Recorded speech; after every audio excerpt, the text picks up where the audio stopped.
Sup you beautiful people, hope you've had a fantastic day. Welcome back to another new episode of What If Naruto Was Shinobi Ashikabi. If you guys enjoy this what if, comment down below and let me know. And go ahead and check out other what ifs in the channel after watching this video. Don't forget to subscribe and leave a like, and also share this video with your friends. So now let's start this video. Please forgive me. Naruto almost growled as the words repeated over and over in his head. Ever since Mia's apology, apology wasn't an appropriate term for what she had done. Perhaps desperate plea for atonement was better. Yes, definitely better. Ever since Mia's desperate plea for atonement, Naruto had been able to think of very little else. He had managed to put on a front for his Sekirei. He didn't want to worry them. After all, they had their own upcoming battles to deal with. But the truth of the matter was, he hadn't been able to think of much else besides his conversation with Mia just half an hour prior. Crossing his arms, the eternal Shinobi released a large sigh as he leaned his head back and looked up at the sky. Currently, Naruto was sitting on a wooden bench in a small alcove of trees that was about 24 meters away from Uzumaki Hospital. The hospital itself looked like any other hospital he had ever seen. It was big and blocky, the geometric shape of the entire hospital being that of a rectangle. It looked to be around maybe 70 meters in height, with 7 stories total, and was made from white bricks with windows dotting each floor to show where the rooms were. Just like every other hospital Naruto had ever laid eyes on, he hated it, an animosity that he had gained from his childhood. He couldn't stand the sight of the painfully dull building, with its lifeless walls and drab interior. The smell of antiseptic that always accompanied the hospital and accosted his sense of smell with its repugnant stench. The doctors and nurses that would always act so friendly and familiar when they were working on you, but really didn't give a damn if you died or not. He hated all of it, and not even the fact that Sakura, Tsunade-ba-chan, and Shizune-chan had worked at a hospital when they were alive could change that. Okay, so maybe he was a little biased, so sue him. He was old, and as such could be as biased and hateful as he damn well pleased. Up above him, the sky was a clear blue, with only a few wispy cirrus clouds interspersed across the canvas that nature had painted. Without much in the way of cloud cover, the sun's bright rays shone down on the large metropolitan city, the many buildings and structures gleaming in the afternoon sun. Within his spot in the small alcove of trees, the sun was partially blocked from properly bearing its intensity on the blonde. Instead of a singular level of brightness covering all distance around his person in equal intensity, the branches from the trees blocked the sun and created several beams of light that shone in through the cracks.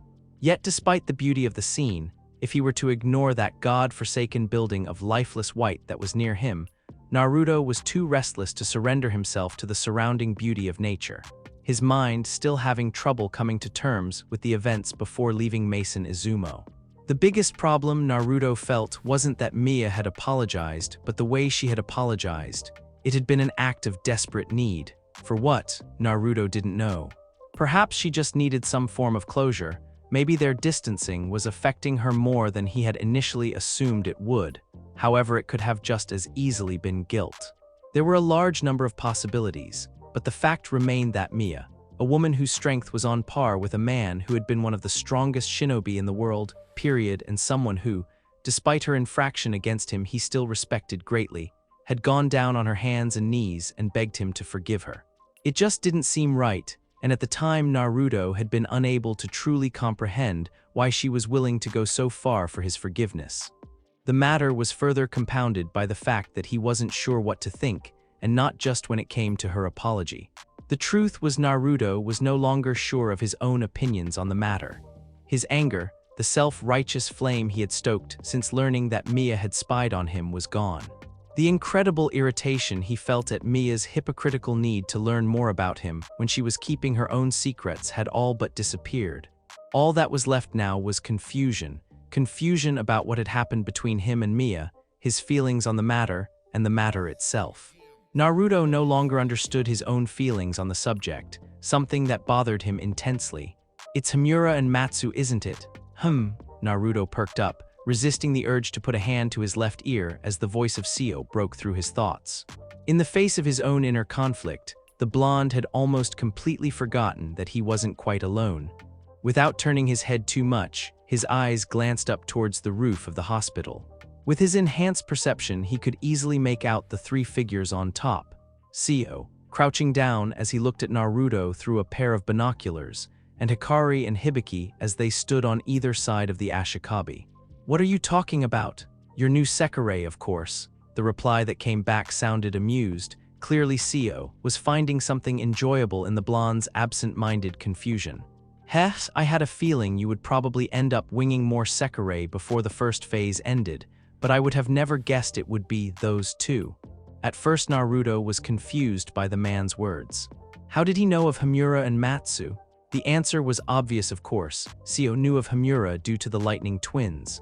From what he knew, the scruffy-looking Ashikabi's Sekirei had fought with the fire user on multiple occasions. Naturally, as their Ashikabi, he would know about that. Matsu was just as easy after giving it a little thought. Seio had been Takehido's best friend, and Takehido had been married to Mia. Naturally, the other Ashikabi would know about Matsu due to his relationship with the landlady's deceased husband. The answers were so simple.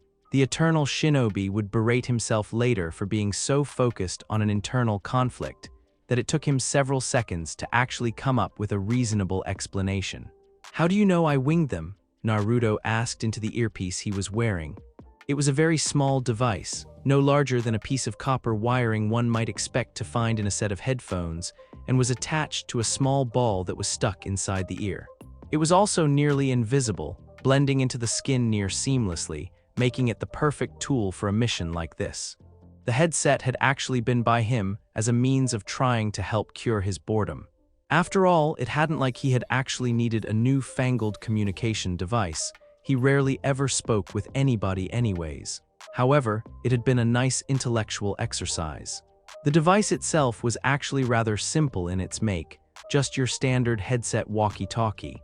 It was made up of the same components one might expect to find in those spy headsets used by children.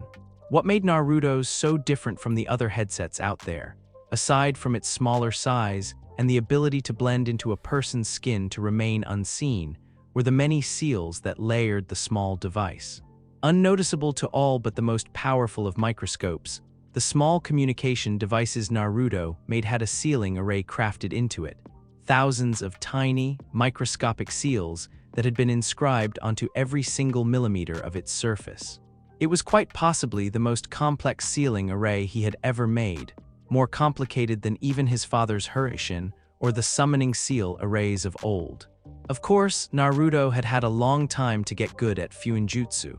It was the one ninja art that he had continued to study after the Fourth Great Shinobi War. After several thousand years of working on seal after seal after seal, it wasn't any stretch of the imagination to say that Naruto was the best seal master to ever grace the world. The seal itself was what made Naruto's headsets so different than anything found on today's market. Even MBI's technological advancements would not be able to match these particular devices. That was because of what the seals did. Aside from linking the communication devices together, it also allowed for them to be controlled remotely via the touchscreen phone Naruto had left with Matsu for that very purpose. And thanks to the fact that it was the seals themselves that allowed for the free flow of dialogue between the many different headsets, no one would be able to track the conversation down because the devices simply had no communication frequency.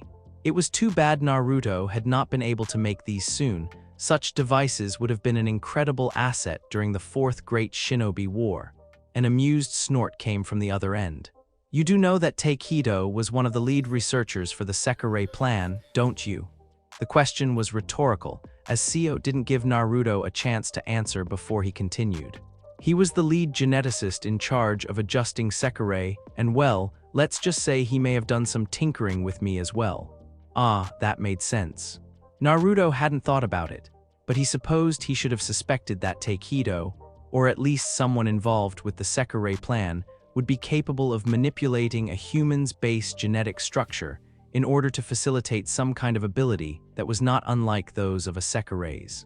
Hadn't he been the one who originally thought Sekireis were just humans who'd had their genes manipulated to grant them superpowers anyways?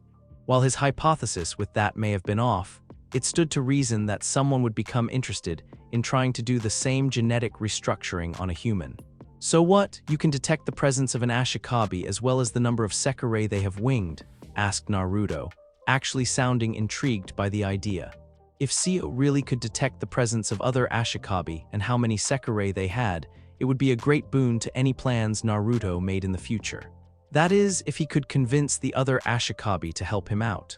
Thankfully, money seemed to be enough to motivate Seio, and if that wasn't enough, then the fact that Naruto lived with Miya probably sold him on the idea of lending a hand when needed. Among other things, Seio admitted in a statement that not only confirmed Naruto's suspicion, but also let the blonde know that the scruffy Ashikabi had more abilities than just that of sensing Ashikabi and their Sekirei. From the tone of his voice, it was clear that Seio was attempting to milk the mystery of his hidden abilities for all it was worth. However, Naruto couldn't help but wonder if the reason his partner for this operation wasn't telling him this for another reason. Why admit you have one power that was given to you, but only give passing confirmation that it's not the only ability you have? Why even give that kind of information in the first place? It could have been chalked up to simple carelessness or maybe idle boasting. Seio struck him as something of a blowhard, a braggart who enjoyed showing off the others, but Naruto didn't think so. There was also the possibility that Seio was trying to throw the blonde off his game. Perhaps he had been contracted by Higa, who had anticipated how this meeting would go, and that Naruto would hire the other Ashikabi to help watch his back. It was far-fetched but not entirely impossible. Of course, it could be something as simple as the fact that Seio trusted him because Miya trusted him, Miya. It was almost with a start that Naruto realized that at some point during his conversation with Seio, he had almost entirely forgotten his previous train of thought.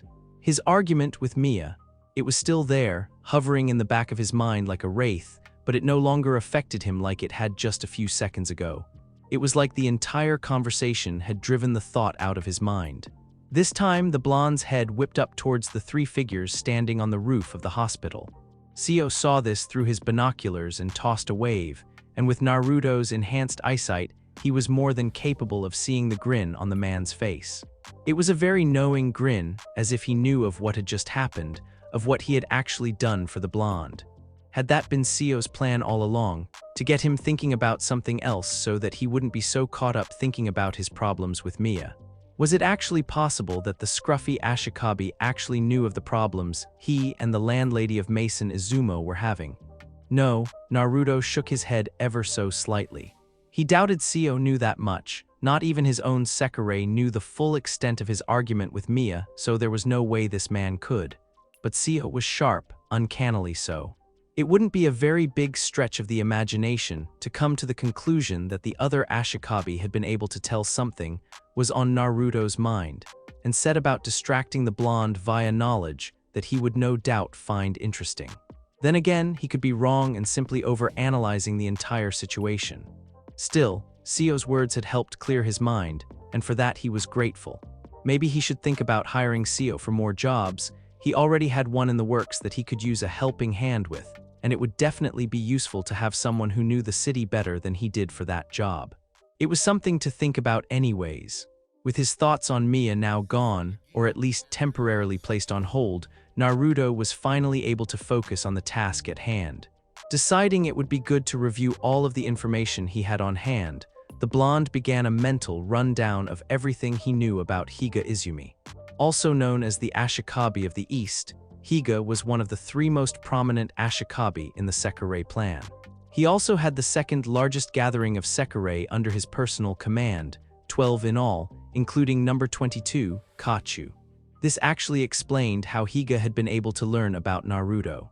Much like Matsu, Kachu was a brain-type Sekirei with the ability to hack any and all electronic devices telepathically.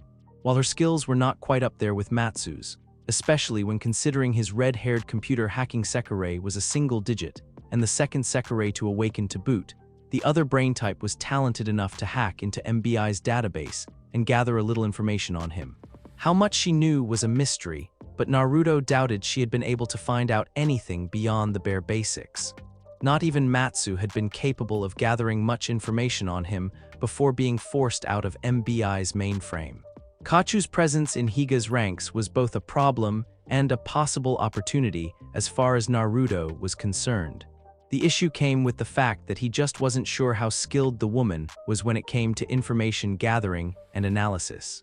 While he didn't doubt that his Matsu was leagues above the other Sekirei, without a proper showing of her ability, Naruto would never be able to make any plans for Higa without being overly cautious.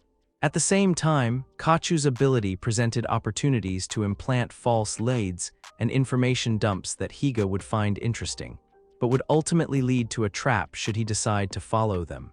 There was also great potential for pitting Higa against some of the other Ashikabi in the Sekirei plan by feeding number 22 false information.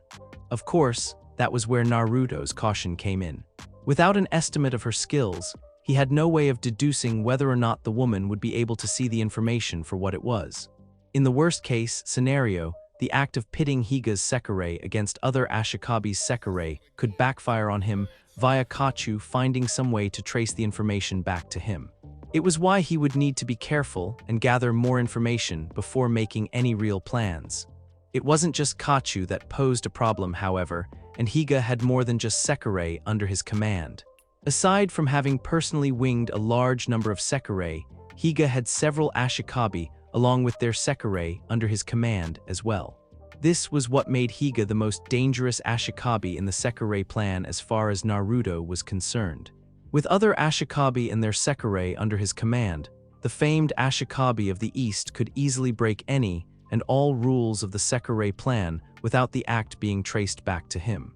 Even more unfortunate was that Matsu had not been able to find out who all Higa had under his control, meaning there were several variables and wild cards in the game that Naruto couldn't plan for. Thankfully, most of his plans at the moment were still in the works and being kept at their most basic forms so that he could adapt them on the fly as the situation calls for. That would be enough to keep from being upended for the moment. As for Higa, according to Himura, who had actually proven to be a wellspring of knowledge when it came to Ashikabi like Higa and Mikagami, the man known for his control over the eastern portion of Shinto Tedo was well known for his hatred and distrust of Sekirei. He had no qualms when it came to forcing them into obeying him and was good at constructing carefully crafted lies to pit his enemies against each other. The Ashikabi of the East was apparently lacking in any form of moral qualms when it came to getting what he wanted. This was actually a boon as far as Naruto was concerned. If Higa didn't trust his own Sekirei, then it would mean the man would likely take their advice with a grain of salt and instead rely on his own intuitive thinking when it came to planning any course of action. Combine that with his immorality and the actions he had taken thus far in the Sekirei plan, and you had someone that Naruto would be able to predict much more easily than others, especially when considering how many people he had dealt with that had been just like Higa throughout his long span of life.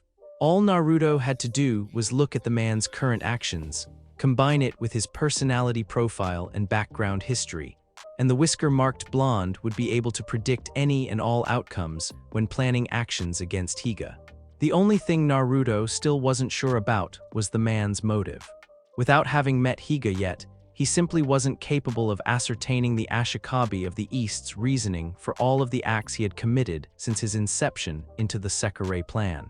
That was not to say he had nothing on Higa.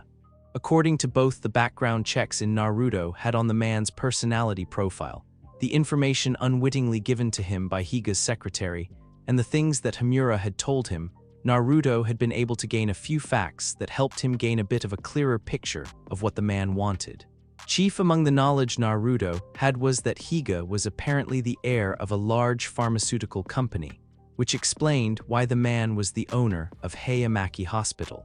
It also gave Naruto a theory on just what Higa hoped to gain out of the Sekirei plan.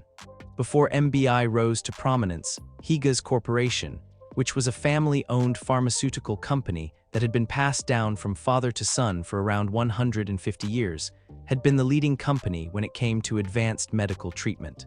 The company itself was well known for its ingenuity when coming up with new ways of treating and curing illnesses, which explained how Higa was able to keep a supposedly terminal illness, like the one Uzume's Ashikabi was suffering under from getting any worse. It also explained Higa's current actions, With the rise of MBI, Higa's company had fallen under hard times, comparatively speaking of course. The company itself was still powerful, but mid-bioinformatics had managed to steal a lot of the contracts Higa's company had been the holder of.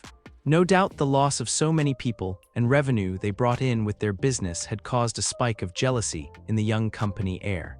It would not surprise Naruto if Higa's goal was either the complete destruction of MBI or the theft of MBI's wealth of alien technology for his own purposes. Both were viable options, and there were many more that Naruto could think of off the top of his head.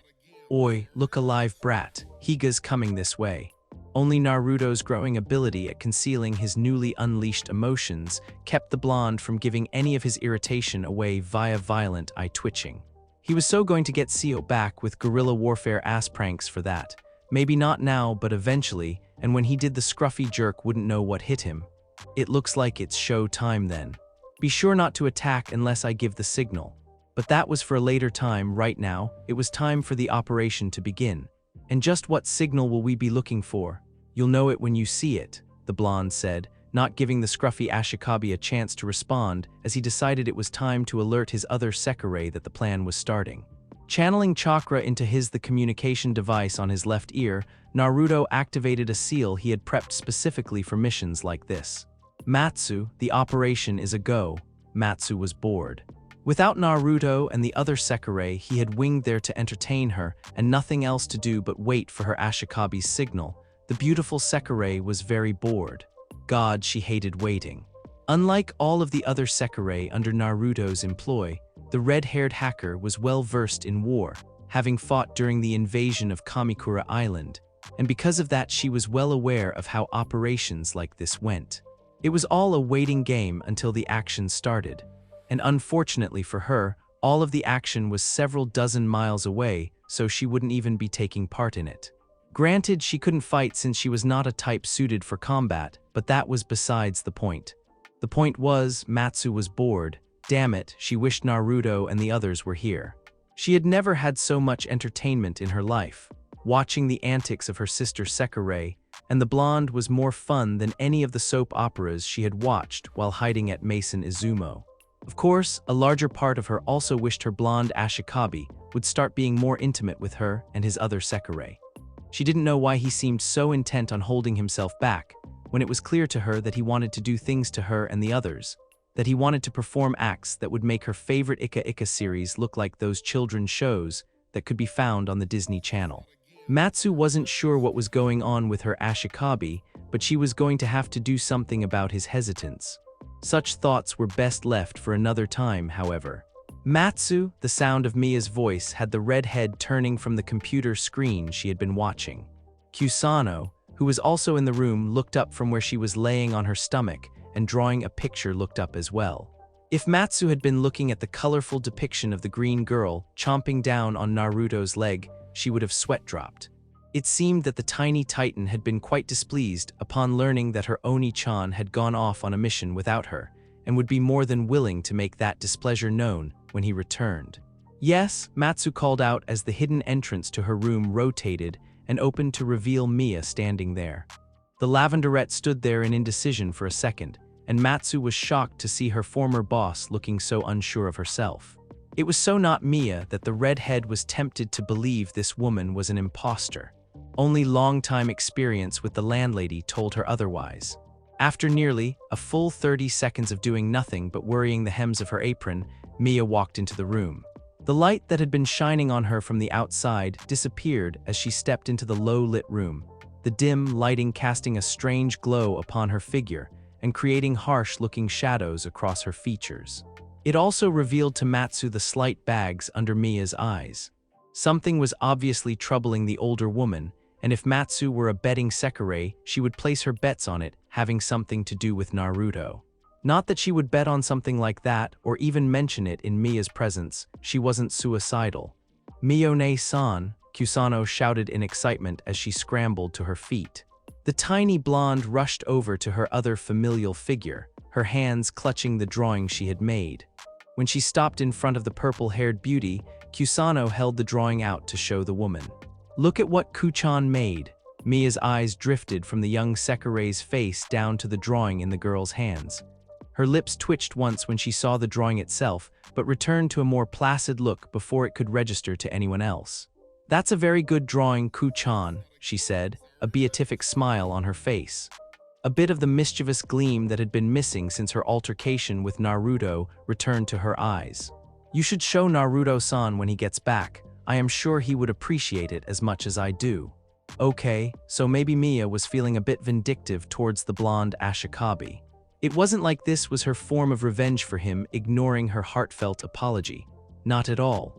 Kusano nodded her head enthusiastically and went back over to her crayons so she could draw some more. Matsu eyed the small blonde for a second, then turned her attention back to Mia.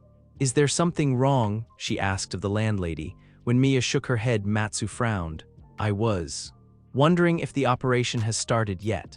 Okay, now Matsu knew something was wrong with the woman. Mia had never been this soft-spoken before.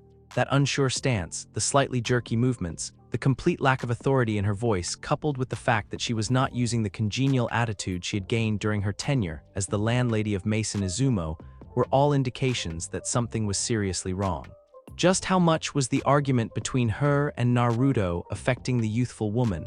It hasn't started yet. Matsu decided not to voice her concerns over Mia's behavior. Whatever was happening was something Naruto and her former boss would have to work out on their own. The redhead knew better to get involved in an affair like this, even if said controversy involved her Ashikabi. "I'm still waiting for Naruto-tan to send me the signal to start the mission." Turning back to the computer, Matsu began studying the monitor as she waited. The screen showed off a three-dimensional map of the area around Hayamaki Hospital. On that map were several glowing dots, green for Naruto and his Sekirei, blue for allies, white for neutrals like hospital staff and patients, and red for other Ashikabi and Sekireis. Currently, most of the dots were white, with a green one several dozen meters from the hospital to represent Naruto, and three more green ones on the opposite side representing Akitsu, Hamura, and Musubi. There were also 5 blue dots, 3 directly on top of the building itself on the side closest to Naruto, where Seio and his 2 Sekirei were. One within the formation of Naruto's Sekirei that was Uzumaki, and the last one in the room, the busty star-shirted Sekirei said, was where her Ashikabi resided. So far there were only 3 red dots, 2 of them near the main entrance and 1 on the opposite side of the hospital. "I see," Mia murmured as she looked at the screen with Matsu, her gaze studying the small blips that represented people. Matsu looked up at the woman leaning over her shoulder and sighed in a bit of relief. It seemed that with something else to focus on, the Lavenderette was able to at least become a semblance of her old self. That was good. Matsu didn't like seeing the woman she held in such high regard and feared more than anyone else when she looked so vulnerable. Just then a small beep sounded out in her left ear, and despite the fact that she didn't need to, her left hand came up and pressed against the auditory appendage. "Matsu here," she said. There was a soft burst of static before the sound of Naruto's voice came over the line. "Matsu, the operation is a go." And there it was, the signal for her to start the second phase of the operation. With a sudden quickness that would startle those who didn't know Matsu had been a member of the first incarnation of the discipline squad, the redhead grabbed onto the android's cell phone sitting near the keyboard. Naruto had given it to her so she could control the various communication channels between herself, Naruto's group, and the group consisting of Akitsu, Hamura, Musubi, and Uzumaki. It was a rather ingenious way of ensuring the two groups only remained in communication when needed, and weren't distracted by dialogue from each other. Turning the screen back on, her hands began tapping against the touch screen, pulling up the program that would allow her complete control over all communication between them. The program itself appeared as 3 groups with images of those who were in each group, and lines connecting those groups to signify who was connected to who. Right now, all the groups were connected, though the redhead had only allowed the group involved in the second phase to be connected one way. She didn't want Hamura to start arguing with Naruto over his protection now that the mission had started. While the program itself looked very basic as far as visual appeal went, the hacker couldn't help but marvel at how complex the actual process must have been, and it was user-friendly to boot. Matsu had no idea how Naruto had managed to create such an incredible program, but she intended to ask him once he returned from the mission. Typing a few more times, Matsu replaced and separated the channel Naruto was using from the one she and the Sekirei that would be starting their mission was using. When she saw the small lines signifying the connection between Naruto's group and Himura's group disappear altogether, leaving her as the only one connected to both groups at the same time, she knew it was time to begin her own part in Naruto's plan. That of the coordinator between the two groups and analyst. It was her job to make sure Naruto and the other group were kept up to date with a constant flow of information and coordinate their efforts to make sure everything went off without a hitch. Selecting the group consisting of the Sekirei, Matsu activated a link for dialogue to flow between just her and them before talking into her headset. Himura, it's time for you and the others to begin the second phase of the plan. Operation Rescue Chiho is officially a go. Right, the disgruntled answer from Himura came through over the device. It seemed the fire user still wasn't very pleased with how everything had turned out, but knew there was nothing he could do about it. We'll be counting on you to direct us, I guess. It seemed he didn't like the fact that Matsu was directing their movements either. Oh well, too bad for him. Matsu wasn't about to let the male with breasts ruin their Ashikabi's plan by trying to tackle this mission his own way. Himura was used to single-person actions, which were not at all suited to large-scale, multi-phase operations like this. This was her specialty. Behind her, Mia watched as Matsu's fingers began flying across her keyboard. The monitor began to change from the three-dimensional map with blips representing people to real-time feedback via MBI satellite that she had hacked into just for this purpose. In that case, I want you all to attack the following Sekirei as follows. Himura listened to Matsu's instructions, a frown on his face. It had been determined by Naruto that he would be the one in charge of the second phase of the plan, that of getting Chiho out of the hospital and safely ensconced in Mason Izumo. Of course, the only reason he was put in charge was because neither of the other two could do it. Akitsu simply lacked the charisma and ability to lead a group because of how taciturn she was, and Musubi, well, she would never be able to execute a plan like this. Most of her mental functions, when it came to anything involving an enemy Sekirei, remained strictly in the fight and fight and fight aspect that the Sekirei plan sloganed. Sparing a glance at the bustiest Sekirei of the group, his thoughts were confirmed his thoughts. Musubi was almost bouncing in her excitement, fists clenched under her chin, and her breathing heavy as she tried to contain her indomitable desire for combat. Yeah, she wouldn't be any good at leading a group in something like this. Uzumaki was also an option. She could have probably led them with some measure of success. But the star-shirted Sekirei was going to be too busy rescuing her Ashikabi to properly direct anybody. The fire user looked over at the Sekirei who this plan had been created to help. No longer was Uzumaki wearing her normal clothes, and instead had her Sekirei outfit on. A set of twin sheets that concealed her breasts and wrapped around her neck and ribcage. Another sheet forming a strange sarong/loincloth garment on her lower body. Around her, bolts of white drifted and fluttered around her in such a way that they looked like they were alive. Another veil was resting on her head, pulled low enough to serve as a cowl which concealed most of her face. The look on her face told Himura that she was thinking of nothing else but getting her Ashikabi out of that hospital as soon as possible. And with the only other Sekirei capable of leading the group too focused on her own personal mission, Himura had been named squad leader. Out of all of those, he was the only one who could not only direct the others, but also didn't have so much of a personal stake in this that he couldn't function in capacity of leader. That didn't mean he wasn't worried about Uzumaki's Ashikabi. The woman had been his friend ever since he had moved to Mason Izumo. It was just that he could work without his feelings affecting his decisions. That still didn't mean he liked the plan. "You got all that?" Snapped out of his thoughts by the sound of Matsu's voice, Himura grimaced. "Yeah, I got it," he said, running a hand through his hair. "We'll start the operation now. Good luck." "Thanks." With a sigh, Himura looked over at the three Sekirei with him, his eyes hardening a bit as he prepared to do something that he had never done before. Lead a group of Sekirei on a mission to rescue one of said Sekirei's Ashikabi. He was nervous.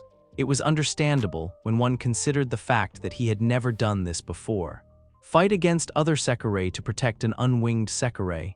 Yes, Team up with the same Ashikabi and Sekirei he had for this mission to rescue the green girl from Mikagami's Sekireis. Yes. Lead a 4-man squad of Sekirei into enemy territory in order to rescue one of said Sekirei's Ashikabi from the most ruthless man involved in the Sekirei plan next to that monster Hiroto Minaka. No. Yes, Hamura had every reason to be nervous.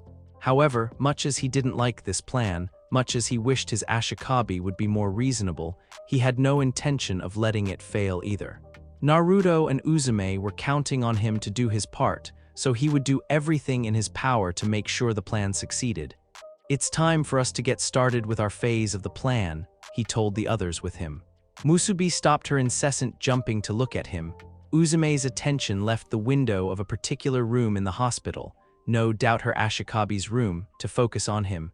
And Akitsu, well, she had been staring at him from the moment they had left Naruto's presence. It was kind of unnerving, to be honest. About time, Uzumaki grunted as she crossed her arms. From the impatient look on her face, she was more than ready to start this mission. Her impatience was radiating off of her like a flame. So what's the plan? There are 3 Sekirei here at the hospital. Hamura began to lay out Matsu's instructions. In an effort to keep mindless chatter from happening over the line, only Hamura, Matsu, Naruto, Uzumaki, and Seio actually had a communication device on them, so none of the others knew what the plan was.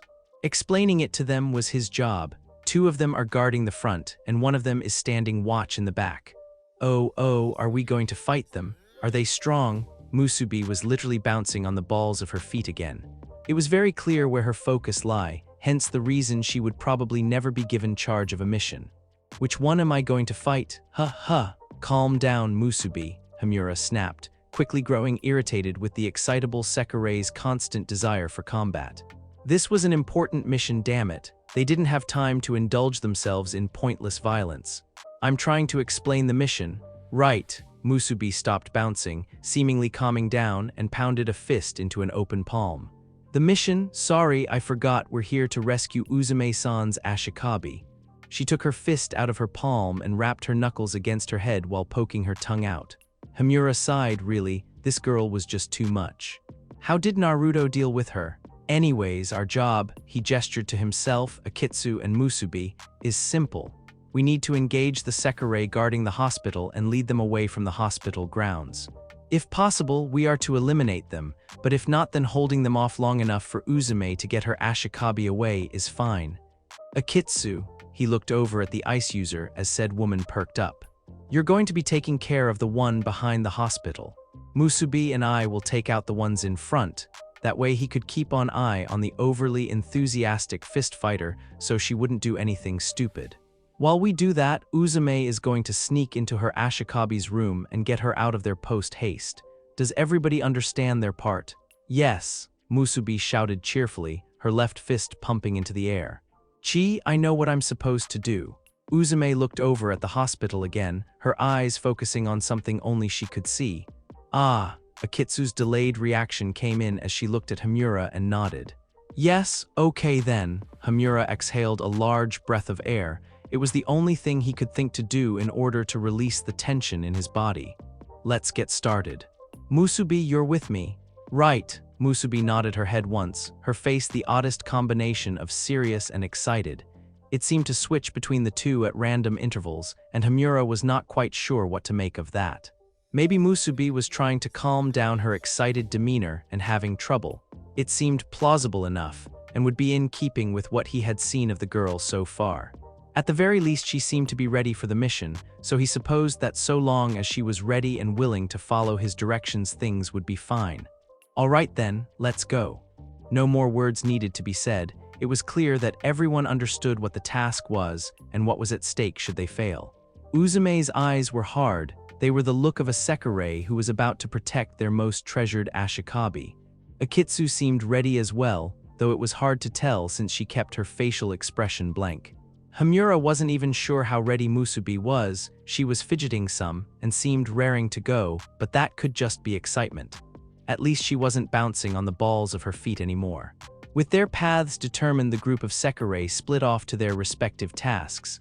Musubi and Hamura speeding towards the front of the hospital, Akitsu moving towards the back, and Uzume making a direct rush towards the hospital room of the person who meant the world to her. Phase 2 of the mission to rescue Chiho and undermine Higa Izumi's forces had begun. Bishonen. That was the first thing that came to Naruto's mind when he saw Higa Izumi in person. Dressed in an elaborate pure white business suit that looked to be more expensive than the average citizen made in a year, maybe even two, with a white shirt underneath his business suit, and a black tie gave the young man an air of refinement. He was fairly skinny, yet from the way he moved it was obvious he kept himself in shape. His light brown hair was cut in the slightly messy yet refined look that most stereotypical Bishonen had these days, similar yet slightly different from Hamura's hairstyle. The bangs of his hair hid light gray eyes that held a sharpness to them if one looked hard enough. Cold, calculating, they were the eyes of someone who not only held a fierce intellect but a lack of morals. Naruto determined right then and there that this man would be one the most dangerous to cross, and one of the most useful if he played his cards right. As the man approached him, Naruto stood up from his spot on the bench. Japanese was a world of customs, tradition, and etiquette. He needed to play along for now, and it wouldn't do for someone of his standing to show blatant disrespect to someone as rich and obviously powerful as Higa. Not that such a thing really meant much to Naruto, and if they were going to go with accumulated revenue then, he had the Bishonen boy beat by centuries. Of course, no one knew about Naruto's wealth or that he was the author to the acclaimed Ika Ika series, and he wasn't going to admit to that anyways, so lording his wealth over someone else was pointless. So Naruto stood up as the man closed in and offered a slight bow, enough to be polite but not enough to show deference. "You must be Uzumaki Naruto," Higa started, his voice sounding younger than Naruto would have expected. His eyes glinted as he offered the blonde a nod, and Naruto had to suppress the urge to raise an eyebrow. This man was sharp if he was capable of noticing how the blonde had bowed before him, not as one would before a person of higher station, but as an equal. "Definitely dangerous. After all of the things I've heard about you, I must admit it's nice to finally meet face to face." He had stopped exactly 1 meter away from Naruto. In normal circumstances, it would be far enough away that he could call for backup if they were nearby, which they most assuredly were, yet close enough that he would not seem cowardly by keeping his distance. It was a smart move, even if Higa himself did not know how smart. Because he wanted to keep his abilities as much of a secret as possible, Naruto would not be able to use his chakra-enhanced speed to reach the other man, and if his assumption of there being at least one Sekirei somewhere in the area watching them then it meant he wouldn't be fast enough to reach Higa before the company heir's Sekirei were on him. "There are 2 Sekirei hidden within the tree line to your left." Naruto took the information Matsu gave him without batting an eyelash, simply noting what she had said and adjusting his plans for what would happen if things turned violent accordingly. Indeed, he spoke to the much younger man, his tone casual and his stance loose and seemingly relaxed. "I'm surprised you've heard of me though, given that I'm still fairly new to the Sekirei plan and Shinto Taito in general." Once more Naruto relied on standard political speaking, giving the man a small statement to see what he would say. Would he reveal more than he intended to, or would he maneuver around it much like the blonde himself had often done? "Don't worry about them, kid, I can see the 2. Naruto almost slipped out of character and had his right eye twitch at the kid comment. He was so going to get the scruffy little brat back. Screw guerrilla warfare, this man was getting the king of pranks unleashed upon his ass. "If they try anything, I'll have my girls zap them." At least it was good to know he could count on the man, not that that would save him when Naruto decided to show him what happened when you called Uzumaki Naruto a child. "I think you underestimate yourself, Uzumaki-san," Higa replied with a smile that didn't quite reach those sharp eyes. "It is no small feat to wing a Sekirei who had been considered unwingable. To wing a scrapped number is something that I don't think anyone imagined was possible. Nothing. He gave nothing than what he knew away. This man was a lot better than his secretary when it came to keeping things close to the vest." "Perhaps," Naruto admitted, "but then again, I was told by a reliable source that very few Ashikabi knew of my existence or what I had done. He only found out by chance." "As did I," Higa replied in controlled tone. "In the most recent batch of Sekirei, I had managed to wing one and she told me about what you had done. It seems you have impressed many of the unwinged population." There wasn't a hint of a tremor in his voice. If Naruto had not been as skilled as he was at detecting lies, he would have almost missed it. Of course, even if he had not recognized that the man was lying, the information he had on Higa's Sekirei made that point moot. Which brought up an interesting question. Had Kachu not bothered checking the MBI mainframe for an update on his profile? Did Higa really not know he had winged Matsu, or was he just hiding that information as a form of misinformation to make Naruto underestimate him? Unfortunately for Naruto, he would not be able to find out. The man before him was too canny to let that kind of information slip, so perhaps it was time to get down to business. I was told you wanted meet with me. Naruto kept himself relaxed as he went straight to the point. There was no use beating around the bush any longer, as it was quite obvious that the Ashikabi of the East was too skilled to let any useful information slip during this meeting. There was no needless for pointless banter when nothing would come of it. I take it there is something you want of me. Indeed there is, Higa said with a chuckle. I would like to speak with you about your stance in the Sekirei plan, and whether or not you would be interested in being in a position to help move events away from the vision that Hiroto Minaka has for us. If it hadn't broken character, Naruto would have allowed himself a smile. It looked like he was right. The man wanted to bring MBI down and most likely elevate his own company in the process. It was time to play the age-old game of backdoor deals. Naruto hated wasting his time like this, but such was life. If there was ever any doubt in Himura's mind that there was something seriously wrong with Musubi, it flew out the window the moment the mission started. From the very first moment they appeared before the two Sekirei, they were too laid away from the hospital. Musubi had been practically hyperventilating with excitement.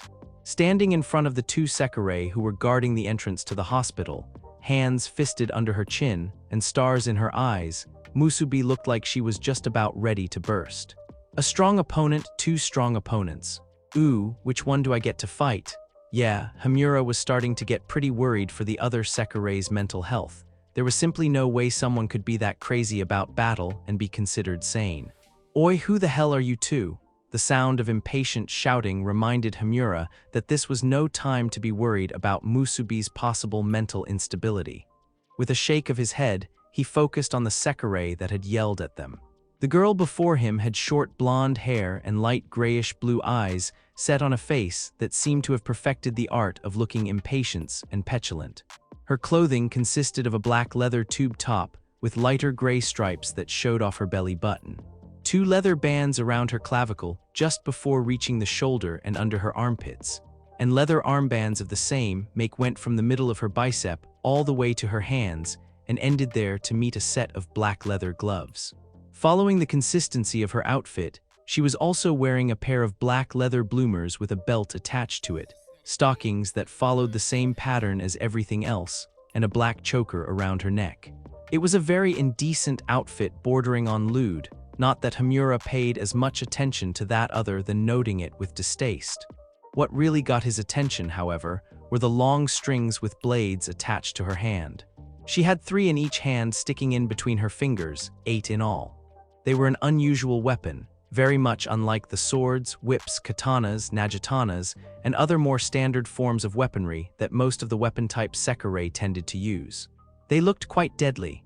While Himura observed the 6 blades on the short-haired Sekirei's person with the sort of nonchalance he was known for, Musubi was watching the blade user with an expression that was almost like a woman during orgasm. She looked so strong, Musubi said in a breathless fashion. She turned to Himura as he gave her a strange look. Can I fight her? Please, please, she begged, and it seemed to him that the busty Sekirei wearing shrine maiden clothes had completely forgotten about the reason they had come here in the first place now that she was faced with someone to fight. No, Himura said, his eye twitching at the girl. This one is mine, you can take on the other one. He indicated the other Sekirei that was with the bladed one. She was another short girl, but with a vastly different personality it seemed. Where the other one was projecting an air of anger and impatience, this girl looked like she might run at the slightest sign of violence. She was wearing a modified form of shrine maiden clothes, similar to those of Musubi's, yet different. Her sleeves had 2 slits in them near the shoulder, the smaller one on top being smaller than the one below it. Red stitching was attached just below the second slit, and the sleeves themselves were very wide. The obi was dark pink with a Y-bow attached to it, and the skirt below that was a lighter pink. Her outfit was finished with a pair of white stockings and boots. Okay. Himura's eyes widened in shock when Musubi spun on a dime and shot off like a bullet from a gun, charging straight towards the frightened-looking Sekirei. My name's number 88, Musubi. I'm a fist type. No, wait, Musubi, Himura shouted, his hand outstretched towards the fist fighter as if he could reach out and stop her. Not that he was close enough to reach her, and at the speeds she was moving he wouldn't reach her before she reached her opponent. Damn it, we were supposed to lead them away. Seriously, what the hell was wrong with that girl?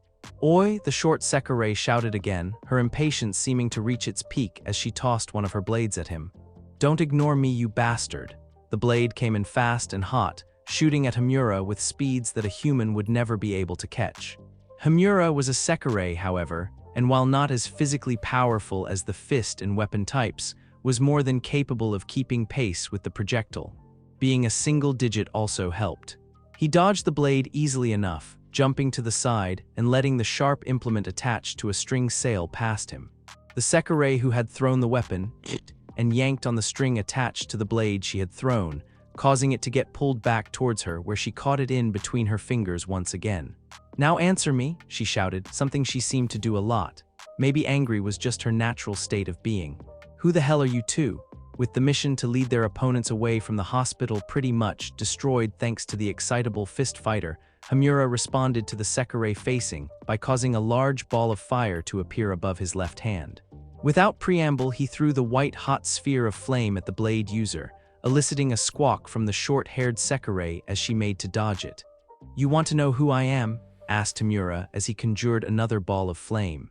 Very well, I'm number 06, Himura, and I'll be your opponent this evening. Shit, a single digit, the blade tossing Sekirei cursed as she seemed to realize just how much trouble she was really in now. The single digits were feared for a reason. It was said that any Sekirei with a single digit was just as strong unwinged as normal Sekirei was when they were winged. And since her Ashikabi wasn't here, it wouldn't matter if Himura was unwinged or not because she couldn't use her Naruto.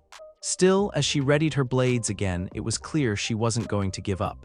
Damn, I never expected to fight against a single digit, but that doesn't mean I'm going to let you get away with coming here and ignoring me like that. I'm number 31, Sai. While Himura prepared for his battle with the now-known Sai, Musubi had already made first contact with her own opponent. In a show of just how much stronger she had gotten since first meeting Mia, the fist type's left fist came in fast and hard, a speeding blur that was much more fluid than it used to be before she and her Ashikabi started living at Mason Izumo. Her attack was so fast that the Sekirei she had attacked barely had enough time to jump back and get out of the way. There was an audible whoosh noise as Musubi's fist displaced the air in front of her, the attacking missing her target who began a tactical retreat. This did not deter the excited woman one bit, and with dogged determination and a joy that most people would probably consider creepy considering she was in battle, Musubi began speeding after the other Sekirei. It soon became a game of cat and mouse as Musubi launched attack after attack with her fists, an impossible blur. There was a large smile on her face that belied the fierceness of her attacks. It was quite clear that the fist-type Sekirei was greatly enjoying her second taste of combat.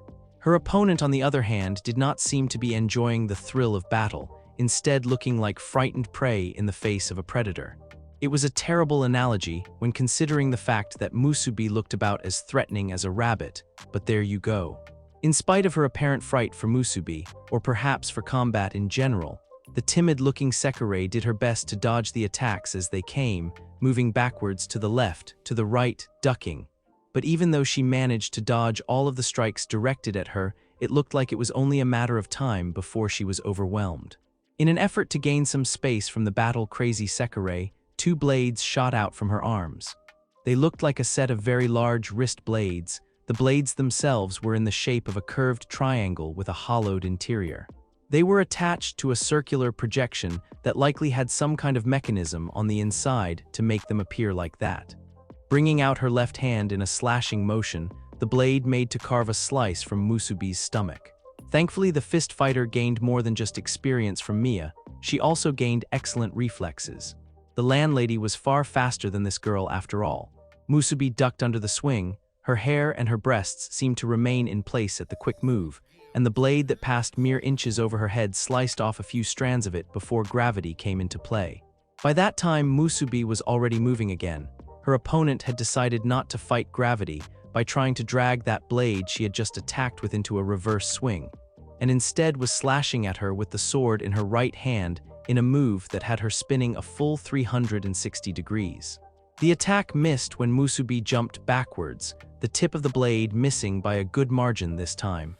With her opponent's swords now out, the battle began anew in a fast and furious pace. The girl she was facing was actually pretty good despite her timid demeanor, and Musubi seemed to be enjoying herself more and more. The fight had become less of a cat trying to catch a mouse and more of dance, where the two would move around each other, striking with their respective attacks and dodging when needed.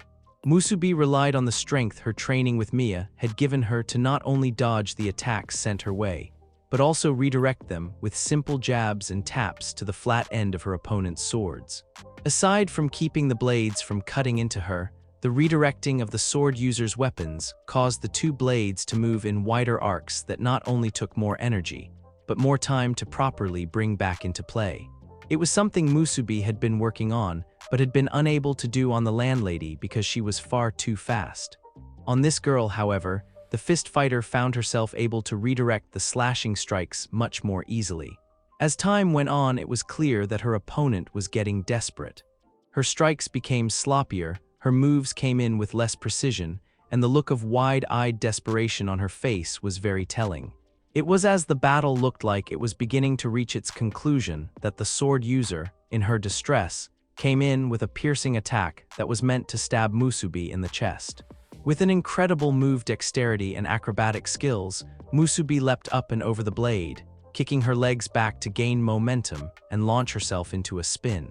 When her body had reversed its position with her head now pointing towards the ground, her right hand shot out, and she tapped the flat top of the blade that had been set to slice into her, which had the effect of knocking the Sekirei using the weapon off balance.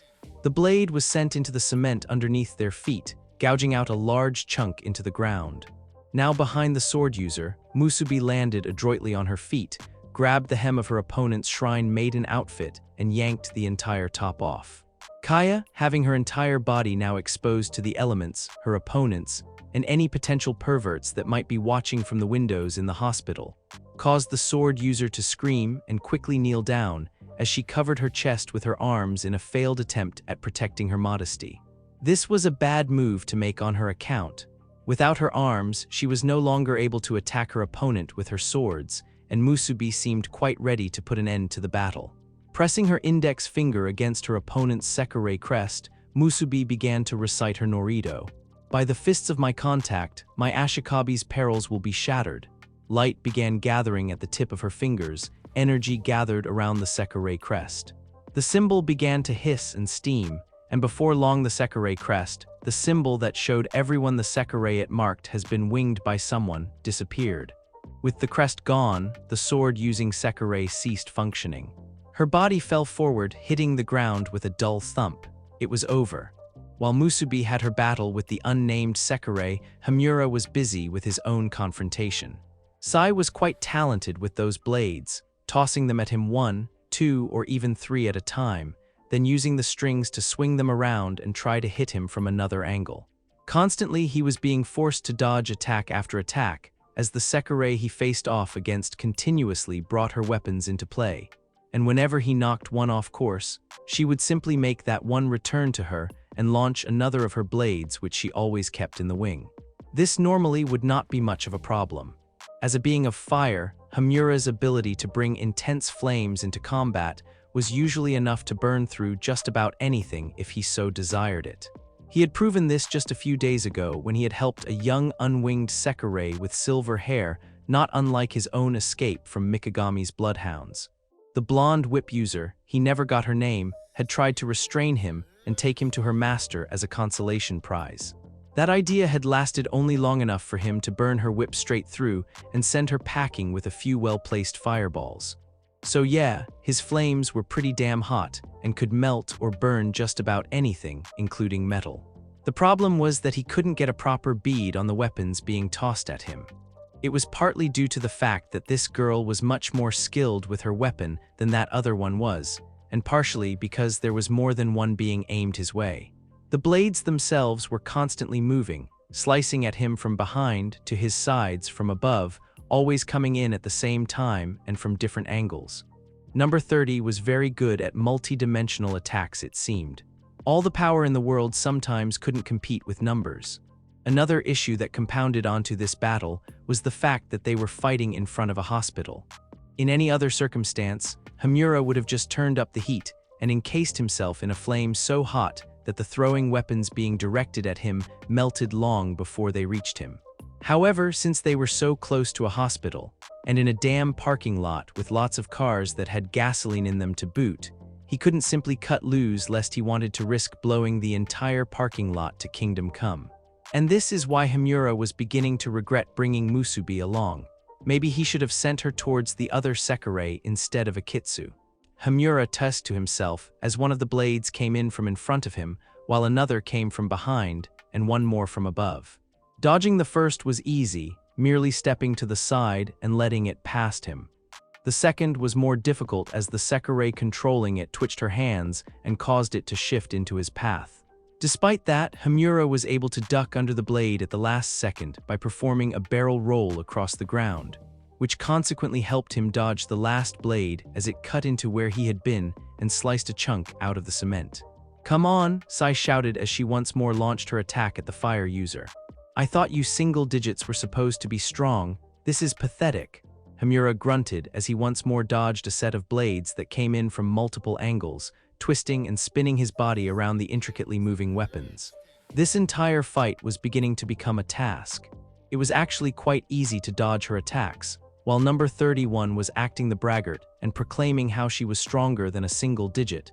The truth of the matter was that while she may be skilled with her weapons, it was nowhere near enough to actually make him fight seriously. At the same time, he couldn't just cut loose. Sai had figured out near the beginning of their fight that he wouldn't attack if there was a possibility that he might hit a car instead of her when one of his fireballs had gotten a little too close to one of the vehicles. Since then, she had made sure to always keep a car behind her so that he wouldn't shoot any more flames at her. He needed to find some way to ensure that he could hit her with his flames without hitting a car. His fire was too slow to use as a single projectile, however, and he couldn't use any wide coverage attacks. That meant he would need her to get close, but how to do that? As he ducked under a blade that would have impaled him in the face, an idea struck his mind. It was stupid, dangerous, reckless, and sounded like something Naruto would do. Thank God his Ashikabi wasn't here, or he would never hear the end of it for doing this. 3 more attacks came in, 2 closing distance from his left and right, and 1 going straight at him from the front. They were all set at different angles, low, middle, and high, and were designed to take out various parts of his body, legs, torso, and head, or to ensure that he had no way of dodging without getting hit. That was fine, it didn't matter where they came from for what he was about to do. The attacks had been coordinate to reach him all at the same time, and when they came in, Hamura acted. He jumped into the air, but not very high, only about 3 feet off the ground. His body twisted until he was parallel to the earth, and then he began to spin. Rotating like a corkscrew, Hamura's hands shot out, catching the 2 blades that had been coming towards him in a pincer move. The last one he let pass over him, missing by nearly a foot. What the? His hands burst into flames as he landed on his feet. The metal of the blades melted under the intense heat, sloshing off his hands like wax. Likewise, the strings began to spark and burn, the intense fire burning its way up the fabric where it hit Sai's hand, making her let go of the now nothing more than ash strings with a hiss as she was burned. Before she even had a chance to react to this new development, Hamura was in front of her, his fist covered in a ball of flame that had her eyes widening. In that moment, they both knew that this battle was over. While Hamura and Musubi were fighting Sai and she, Uzumaki was busy sneaking into the hospital. Unlike the others who had rushed in to combat their respective targets, she had hidden herself in the surrounding tree line. She had stood on one of the higher branches and watched as Hamura and Musubi engaged the enemy Sekirei guarding the front, shaking her head when she noticed that the fist fighter had gotten a little carried away and began duking it out with her opponent right in front of the hospital. So much for being discreet. Well, so long as her 2 friends kept the enemy occupied, Uzumaki guessed there was no real problem. Since this was a Sekirei battle, MBI would take care of it, and while she knew Naruto had wanted them to be a little more cautious and secretive, this was probably the best they could hope for. Since all of the Sekirei were now occupied, and Uzumaki could see a few spikes of ice several dozen meters in the distance to signify Akitsu was battling her opponent, the busty star-shirted Sekirei decided it was finally time for her to make her way inside of the hospital. Jumping down from her perch, Uzumaki alighted the ground with soft feet, then took off at a quick trot until she reached the hospital. She was on the end opposite of where Naruto's meeting with Higa was to take place, meaning once she snuck in it would be a bit of a walk to get all the way to her Ashikabi's room. With a bit of a sigh at that thought, Uzumaki utilized her powers to make her clothes shoot up into the air and latch onto the fence on the roof. She placed one foot on the wall, then the other, and soon began to walk up the vertical surface. Her Ashikabi's room was on the 6th floor of the hospital, and while scaling up a wall via long stretches of cloth that looked like they were being powered by magic wasn't exactly discreet or conducive to remaining unnoticed, Uzumaki was in too much of a hurry to care. Upon reaching the 6th floor, the busty Sekirei took control of another one of her cloths, sending it through the small crack underneath the window she was in front of. Thankfully, no one was in the hallway to see the cloth as it moved up and knocked open the latch that kept the window locked. As the cloth pushed the window up a bit, Uzumaki wiggled her fingers underneath the window, then lifted it the rest of the way up. She stuck her head inside and peered down each side of the hallway. The hallway was empty. She had expected this, of course. Very few people ventured to this floor since it belonged to her Ashikabi, and Higa preferred keeping everyone that was not involved in the Sekirei plan or paid by him to administer her Ashikabi's treatments away. As her flowing cloth pulled loose of the fence they had been clinging, Uzumaki stepped onto the white-tiled floor. She took one more glance around before heading off in the direction she knew her Ashikabi to be. The hallways looked just as she always remembered them, drab white walls and plain white tiles, windows on one side showing the metropolitan cityscape of Shinto Teito, and dozens of doors on the other that led to patient rooms. Most of the rooms on this floor were empty, used only for temporary patients for the same reason only a select few were allowed to come up here. Before, knowing that Higa was trying to isolate her Ashikabi had bothered her, but now she couldn't help but feel grateful as it meant she would be able to rescue her Chiho without being seen. She also couldn't help but feel grateful to her friends that were currently fighting for her and her Ashikabi's sake. Naruto was currently dealing with Higa, Musubi and Himura were fighting those Sekirei at the front, and Akitsu was probably fighting the last Sekirei if she hadn't finished the battle already.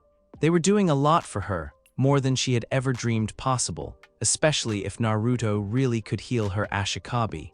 Uzumaki couldn't help but feel indebted to them and wondered if there would ever be a way to repay that debt. Those thoughts were shaken off a moment later when she reached the door to her destination. Quietly as she could, Uzumaki grabbed the hand, turned, and opened the door, then stepped through. After closing the door behind her, she took a moment to look around. The room she was in was a small hospital room that remained consistent with the theme of the hospital: white walls, ceiling, and floors. A desk on the wall near her left with several cabinets containing medical equipment. There was a window on the opposite side of where the door was, and right next to the window was a twin-sized bed. And lying on that bed was none other than her Ashikabi. Her peacefully sleeping face made Uzumaki's eyes soften, and a soft and beautiful smile form on her face. Her whole countenance became different, as if by just being in the presence of her Ashikabi, Uzumaki's heart and soul became at peace with the world. Moving lowly towards the bed, Uzumaki kept her eyes on the face of her Ashikabi. Despite looking so frail, she had never met someone as beautiful as her Chiho. Perhaps she was being biased. After all, to a Sekirei nothing is more important, more beautiful, or more amazing than their Ashikabi, but Uzumaki didn't care. To her, Chiho was the most beautiful and wonderful person in the world, and she doubted anything would change that. As she knelt by the bed, one of her hands reached out and began to gently caress Chiho's hair. However, before long her hand went from her Ashikabi's hair to caressing her face. Uzumaki let her thumb lightly trail over Chiho's left cheek and very lightly over her Ashikabi's lips, the action causing the young girl she had bound herself to stir. Light brown eyes slowly opened, blinking several times before they locked onto Uzumaki's. For a moment, there was nothing but silence as the two stared at each other, their eyes reflecting their innermost feelings towards each other. Then Chiho smiled. "Uzume-chan," she whispered, her voice sounding weak, much weaker than it had when they had first met. It was almost heartbreaking, probably would be heartbreaking if not for the fact that Uzume had someone who could help them. "Hey," Uzume said softly, her eyes gaining a warmth no one at Mason Izumo had ever seen. "How have you been? Feeling all right?" "I'm better now that you're here," Chiho said, her voice still laced with the last remaining dregs of sleepiness.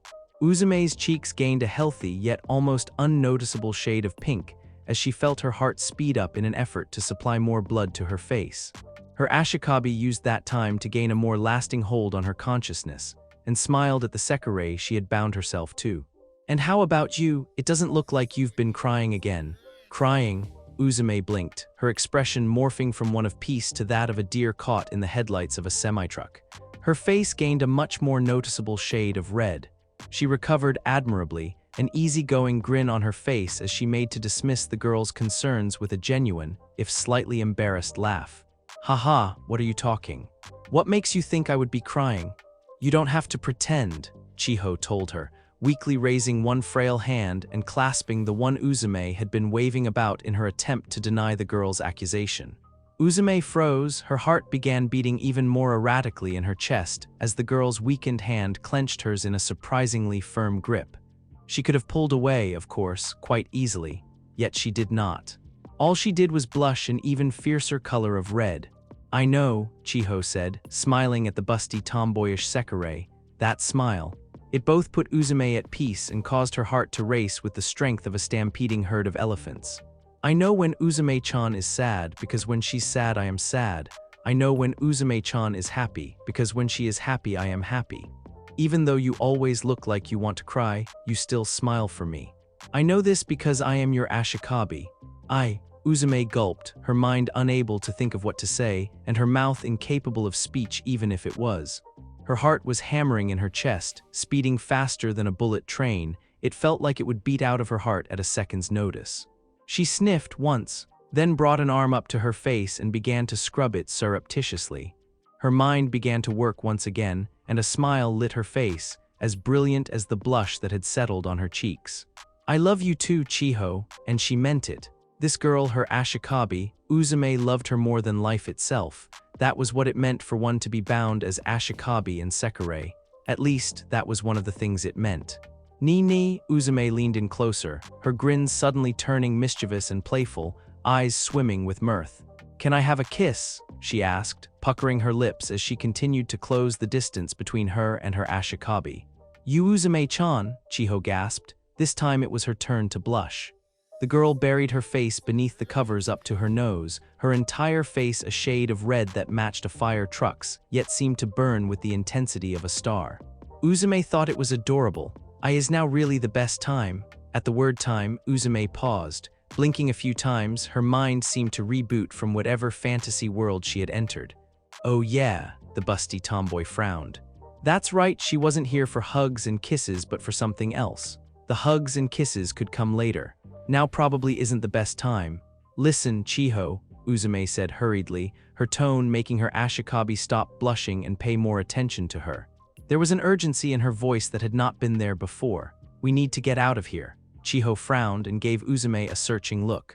Uzume wasn't sure what the girl was looking for, but after a few seconds she seemed to find it, for she gave an understanding nod and said, "Okay." "Okay?" Uzume blinked, nonplussed.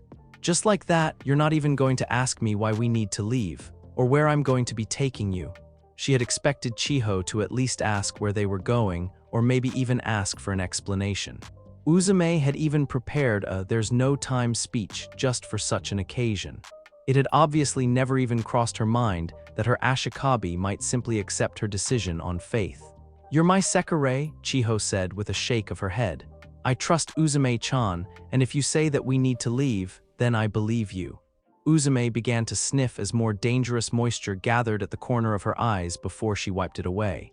She wasn't crying, it was just that she had gotten dust in her eyes from the ventilation system. A ventilation system whose fan wasn't on at the moment and therefore could not have possibly thrown up any dust, the fact that the hospital was ridiculously clean notwithstanding.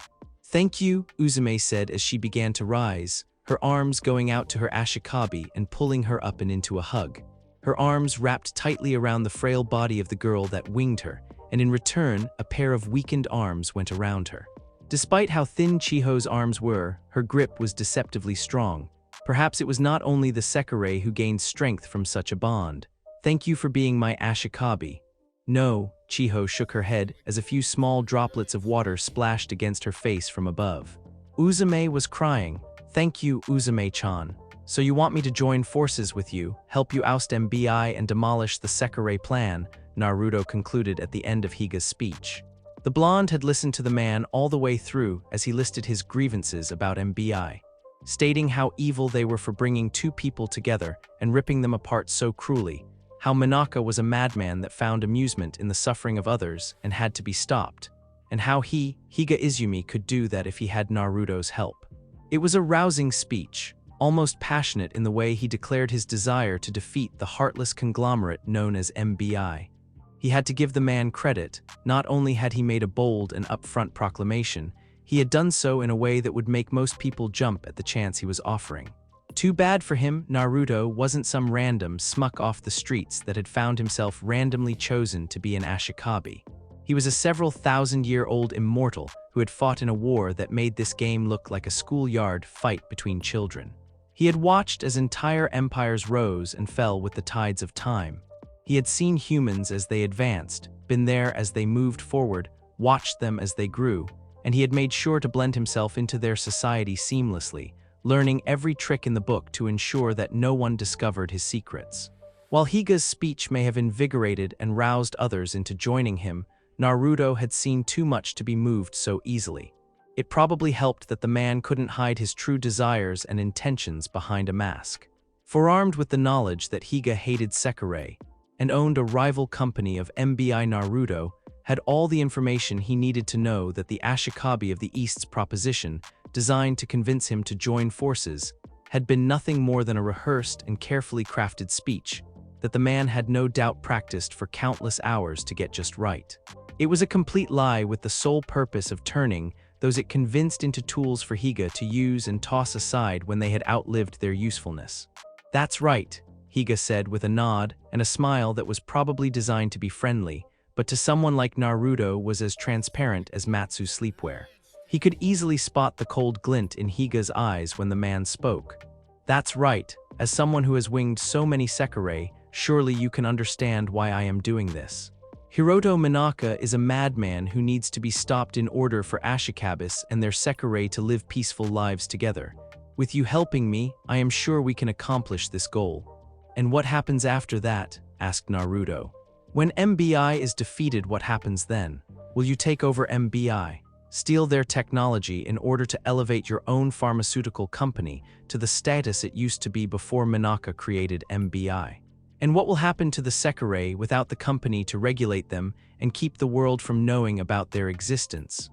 There was a reason Naruto hadn't tried killing Minaka yet, aside from the fact that he didn't want to tussle with the disciplined squad. If the president of MBI was killed and the large company really did fall, it would create chaos. The Ashikabi and Sekirei, freed from the need to keep their existence a secret by MBI's rules, would be free to reveal themselves without fear of reprisals from MBI. This in turn would lead to the average citizens finding out about Sekirei, which in turn would lead to all the governments around the world finding out about Sekirei, and that in turn would lead to a mass of military units being sent here by various governments to try and capture a Sekirei for themselves. Naruto wasn't altruistic. He didn't care for the majority of the Sekirei population, and he could care even less about their human Ashikabi counterparts. He wasn't a hero, he was no defender of the peace, no dark knight of justice. He was just an immortal man who had lived too long, seen too much, and suffered too many failures. Perhaps it was immoral to think that way, to have all this power and not try to use it to help humanity, but he had tried that before and it didn't work, and so had decided that humans could help themselves.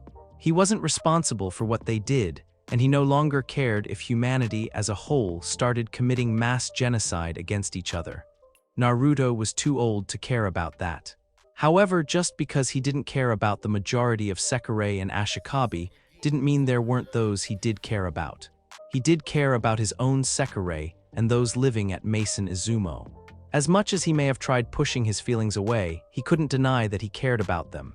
Akitsu, Kusano, Hamura, Matsu, Musubi, Uzume, and yes, even Mia despite their recent argument. They had become important to him, even if he wasn't sure how important. You need not worry about what happens after MBI has been defeated, Higa said in a tone that sounded like a mixture between placating and condescending. Once I have taken control of Shinto Tado, I will make sure everything is taken care of. Naruto frowned upon hearing those words. There was something about the way Higa worded that sentence that just screamed hidden intentions.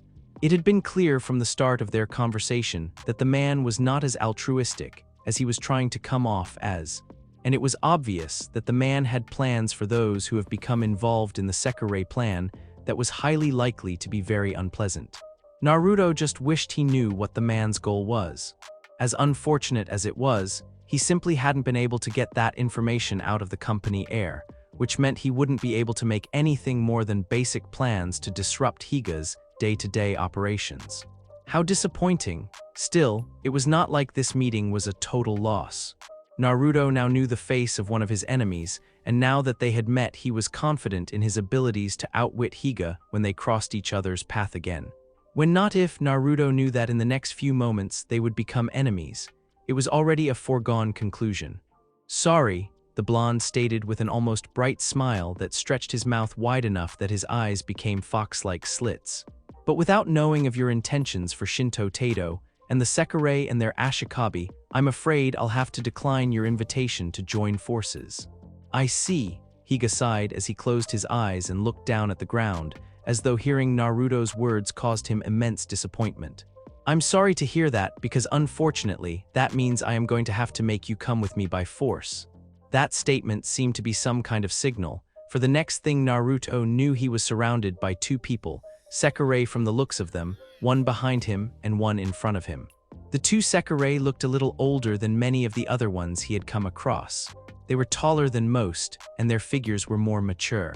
The one in front of him had long black hair that almost looked like it had a green tint to it and blue eyes. She had long black gloves that went all the way up her biceps and stopped just at the shoulders, and boots which were attached to leather straps that led to a belt placed high on her hips like some kind of dominatrix version of a garter belt. Beneath that she had on a mostly blue outfit that was very similar to the many pin-up girls he had seen posing on front of magazine covers for cars and motorcycles. The outfit itself had two parts to it, a set of short shorts and a cleavage-bearing top that had a white stripe on the very top of it where a Sekirei crest was being displayed on the right-hand side, a large gap in the middle to show off the swell of her breasts, and no coverage on the bottom, allowing for her well-defined stomach muscles to show. The last thing that caught Naruto's eye about her ensemble was the long red lance she was wielding. A quick glance behind him revealed the second of his ambushers. That particular femme was decked out in some kind of purple, yellow, and black outfit that wrapped around and was being held together at the top of her abdominal muscles by a metal ring. Portions of her midriff, her sides, her arms, even the outer portions of her thighs were exposed, while the rest was checkered back and forth with purple and yellow. She had long black thigh-high boots and short black gloves to finish it. She was also the first Sekirei he had seen with hair that looked like it would be more suited on a male, something not even Hamura could lay claim to. It was short, less than an inch long, and framing her skull closely. Both of them were eyeing him with a look of bloodlust, and from the way they held themselves, Naruto knew that these two were not like Yomi. When he had faced number 43, he had come to the realization that the Sekirei MBI had unleashed were not warriors. They had powers that could be comparable to the ninja in his day, but they had not been formally trained in its use. These two, however, were definitely fighters, skilled ones too if their bodies were anything to go by. Both were very muscular, a fact which did not detract from their features at all. Their bodies were toned in such a way that told Naruto all he needed to know about them as far as combat went. It was quite clear that while most Sekirei were not truly fighters, these two had trained themselves rigorously for combat. I would like to ask you again, Higa stated, an almost pleasant smile still on his face. Please agree to ally yourself with me. It would be a shame if these two were forced to apprehend you and accidentally killed you. Your concern over my well-being is touching, Naruto said dryly as he allowed his eyes to rove around the clearing. If he was going to be entering combat, then he wanted to know what he was working with.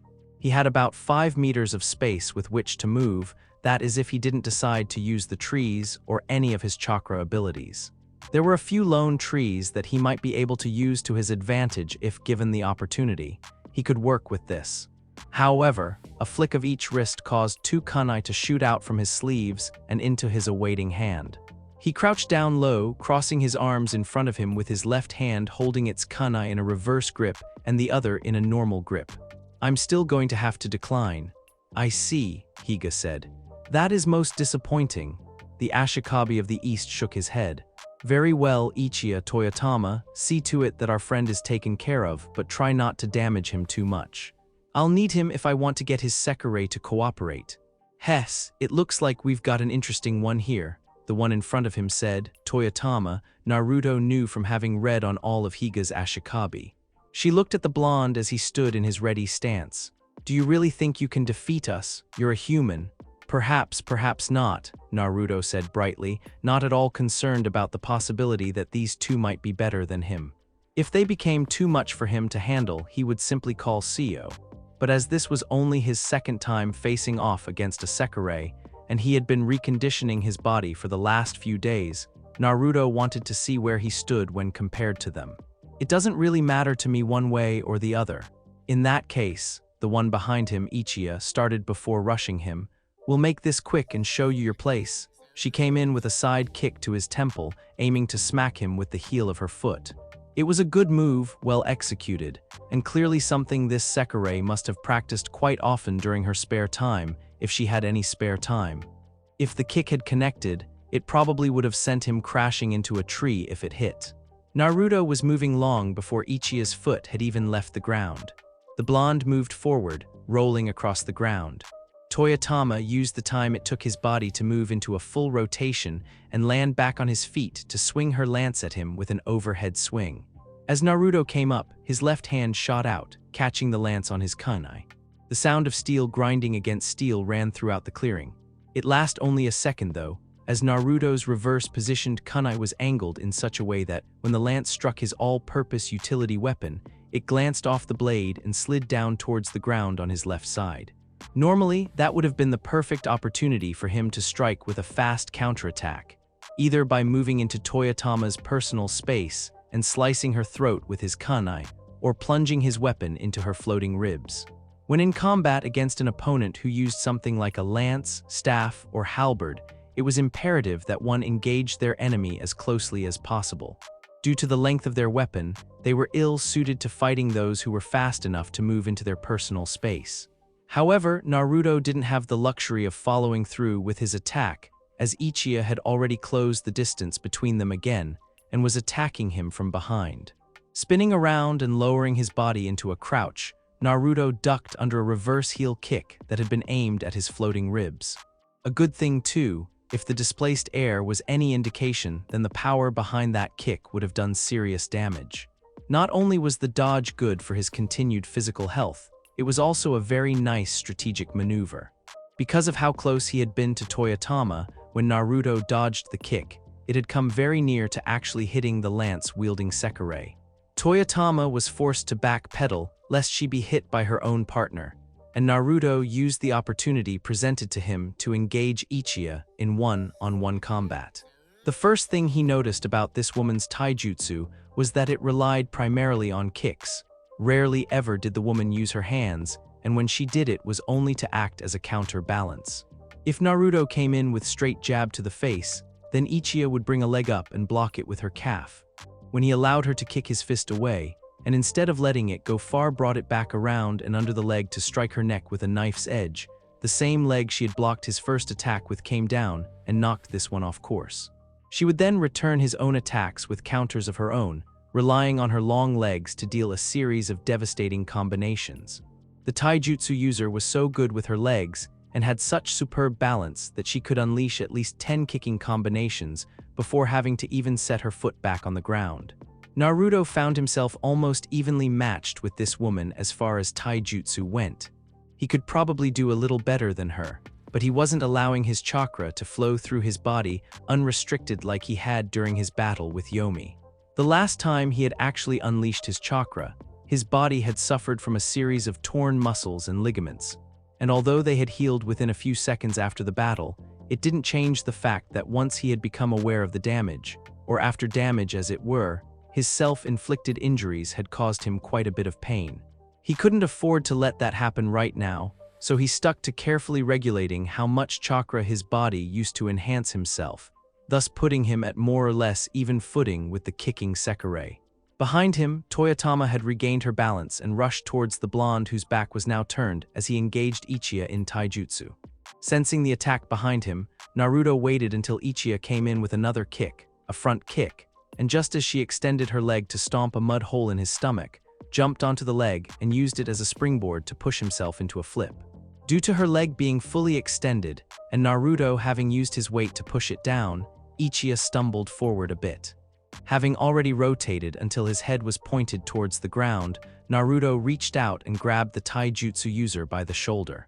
He swung his body around, planting both feet on her back, knees drawn up to his chest, and then he kicked off hard. Ichiya was sent forward, and it was only thanks to Toyotama's quick reflexes that allowed them both to avoid colliding into an undignified heap on the ground. Ichiya spun around to face him as Toyotama twirled her staff over her head before moving into a ready stance. The entire engagement had only taken 2 minutes. Despite himself, Naruto felt a smile creep up on his face. His theory on his body simply not being used to the stances of his taijutsu anymore were correct, it seemed. Much like learning to ride a bicycle, thanks to the fact that he was already familiar with the stances themselves, it hadn't taken him long for his body to become accustomed to them. It had only been a week since he had begun practicing hand-to-hand combat again, yet in spite of that, the blonde's body was already adapting to the familiar stances with relative ease. He still wasn't perfect, Naruto could tell from the way his muscles were already beginning to ache, but it was a noticeable difference than before. "It looks like we've got ourselves some talent here," Toyotama said, a smirk crossing her face. It was hard to tell with the bloodlust radiating from her, but Naruto thought he saw a hint of respect as well. "I never expected to find an Ashikabi capable of fighting a Sekirei on even ground." Naruto didn't move from his ready stance, but did shrug his shoulders. "I think you'll find out that I have a bit more than some talent if you stick around long enough." "Heh, I think I like you," Ichiya chuckled, and the bloodlust surrounding her seemed to increase. These two Sekirei, it seemed, really were true warriors. He had yet to meet a Sekirei that got off on battle like they obviously were. "I'm number 18, Ichiya. And I'm number 16, Toyotama," the lance wielder said with her own smirk. "Uzumaki Naruto," the blonde told them, smiling a bit as if speaking to a couple of friends. "No number, unfortunately, I'm just a simple Ashikabi." The two Sekirei smirked at his words before charging, and Naruto soon found himself completely on the defensive. "Hey, not to interrupt or anything, but do you want me and my girls to help you now?" The voice of Seio came over the line on the communication device on his ear. If he weren't in combat, Naruto would have smirked at hearing the befuddled sound in the man's voice. It had been a calculated risk letting Seio see him in action. Naruto had determined that the weight of keeping his hand-to-hand skills a secret had been outweighed by the potential benefit in showing them off. The first benefit he got was seeing himself in action. He had been practicing on his own for a while now, but had not had a chance to use them in true combat yet.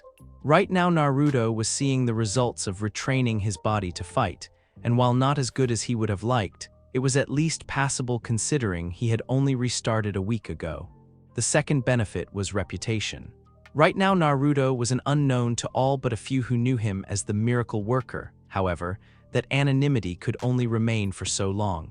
As he understood it, the name came from the unwinged Sekirei that had heard his winging of a kitsu from some scientist. By now, at least 20% of those Sekirei must have been winged, which meant they may have very well told their Ashikabis about him. To Naruto, this meant he needed a new reputation, one that instead of inspiring Sekirei to find love, brought either fear into the hearts of Sekirei and Ashikabi alike, or let them know that he was not to be messed. Someone like Seio would be great for spreading word of his exploits to areas the Ashikabi of the East's influence didn't extend to. Naruto moved his head to the side as he let the blade end of the lance pass through the spot his head had just been. He didn't get off scot-free, however, as blood began gushing down his cheek from the cut he gained. It wasn't very deep, so that was good, but he didn't like the fact that Toyotama had actually managed to land a hit on him. He would need more practice when he got home. He had to admit, the two he was fighting were good, damn good. While Ichiya was no rock lei, her skills in taijutsu were superb, especially when compared to what he had seen of Sekirei combat so far. Likewise, Toyotama was leagues above Yomi was with her weapon. It was evident from the fluidity of her movements, and the precise jabs, thrusts, and slashes she made that number 16 likely spent hours training in its use. If Naruto wasn't handicapped via limiting himself to taijutsu, he was confident he could beat them. But without the ability to add ninjutsu into the equation, the two before him were giving him a run for his money. Also clear was that unlike what seemed to be the modus operandi with most Sekirei, these two were well versed in fighting as a team. Whenever one would attack, then other would be ready to defend, and whenever Naruto got the upper hand, the one not being attacked would be there to make him back off the other. Constantly, the blonde was being forced to back off from one of the two by the other. It was beginning to get to the point where Naruto had only managed to land a few inconsequential blows to the both of them, as evidenced by the light bruising on Toyotama's ribs and the slash mark from his kunai on Ichiya's stomach. Keeping light on his feet, Naruto wove away from the lance wielder, spinning on his toes as Ichiya came in and attacked him with a combination of low, high, low, and sweep kick, all of which were blocked or dodged respectively by jumping, ducking, then backpedaling to avoid the last two. Rather than rush back in to engage the hand-to-hand specialist, Naruto sidestepped to the left just before Toyotama's lance impaled the air where he had been standing. Before it could retract, the blonde grabbed the pole end of the lance with his left hand, then yanked on it with a chakra-enhanced pull. The quick double thud that followed let him know Toyotama had been knocked off balance and was stumbling towards him. He would have extended his leg to kick her in the torso, but was forced to dodge when Ichiya came in and attacked with a roundhouse kick, forcing him to break off from his plan and dodge her. "Not yet," Naruto muttered just loud enough for Seio to pick up. "I haven't given the signal." He was forced to stop speaking when a muscular leg came towards his face with the intention of smashing his nose in. Naruto ducked under the attack, then snatched Ichiya's ankle between his hands. With a loud yell, the blonde lifted the woman off the ground and threw her into the air. Without waiting to see what happened to Ichiya, he spun on a dime, dropping low and rolling under the thrusting of a lance that would have impaled his back. With a kip up, the eternal shinobi was on his feet, and this time the jab he gave to Toyotama wasn't blocked. Naruto watched in satisfaction as the woman gagged and stumbled back, a hand going to her throat as she hacked and coughed from the brutal knife strike he had given to her throat. Not wanting to allow the lance wielder a chance to recover, he rushed forward in an attempt to get into her personal space and brutalize her with his fists. And he would have too were it not for Ichiya nearly blindsiding him. Only his instincts let him dodge the powerful crescent kick that would have sent him spinning to the ground.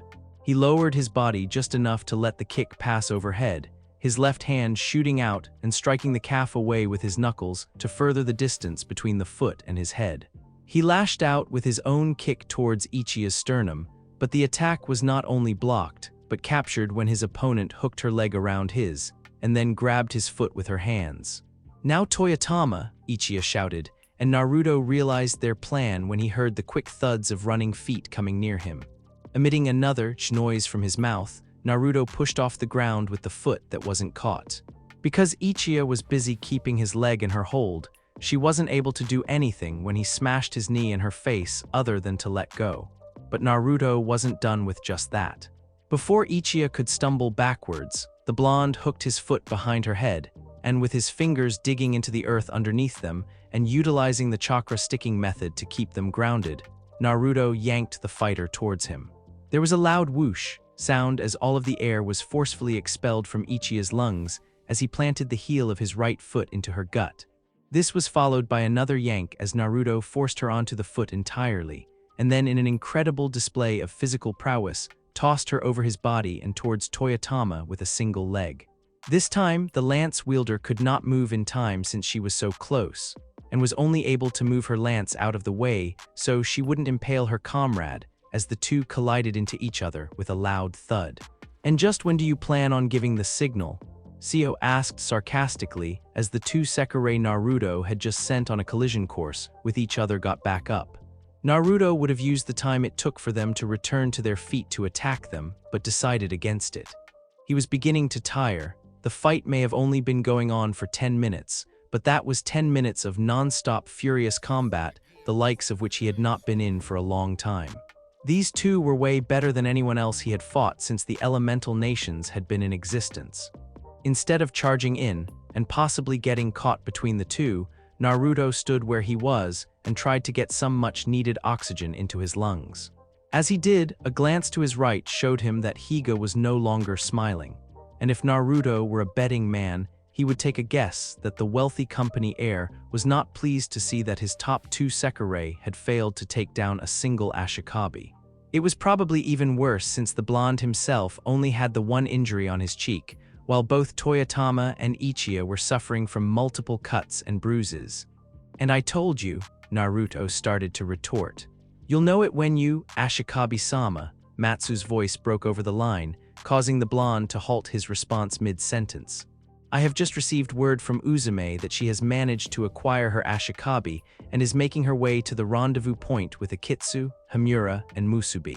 I repeat, I have just received word from Uzumaki that she has managed to acquire her Ashikabi and is making her way to the rendezvous point with Akitsu, Hamura, and Musubi." Naruto's reaction to the redhead's words was instantaneous. Reaching into his pocket, the blonde grabbed a handful of smoke pellets and threw them onto the ground, engulfing the area around him in a large cloud of black smoke. Creating a ram seal, he spread his chakra in a thin layer across his body, then utilized the basic shunshin to appear on a tree branch several meters away. Just in time, too. The moment his body had been engulfed in smoke, Ichiya and Toyotama had rushed towards him. They both burst into the cloud of smoke, then came out the other side looking confused. Naruto couldn't blame them. "Where the hell did he go?" asked Ichiya, looking around as she stood in a combat-ready stance. "I know he was there, I saw him, he couldn't have just disappeared." "Keep your guard up," Toyotama warned, readying her staff. "This man is definitely one to watch out for. No doubt he'll strike when we least expect it." Naruto smiled at the words. They were true, after all. However, it would not be him who did the striking. "In case you were wondering," he began speaking into the earpiece in a soft whisper. "That was the signal. Gotcha, okay girls, let her rip." It happened faster than the human eye could track. Several large bolts of lightning surged from the top of the tower and struck the clearing Naruto had just vacated, tearing the entire landscape around it asunder. Two bad Sekireis weren't humans, as they would not have been able to dodge the lightning bolts as well as they had, or at all. The two Sekirei were quick to react, going over to their Ashikabi and taking cover behind a tree. Since their positioning was relative to the tree branch he was hiding on, Naruto had a clear view of the trio as they hid. "Damn it," Ichiya cursed as she looked at the Grey's wound on her shoulder. It was still steaming and the flesh looked burnt, like someone had accidentally left a steak in the oven for too long. "I hadn't expected him to bring back up.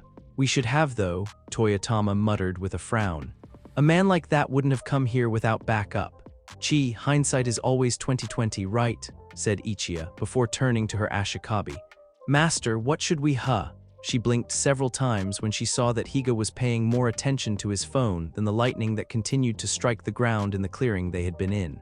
Naruto glanced over at the area before shaking his head at the amount of damage Hikari and Hibiki had done, and Hamura wanted them to help Uzumaki.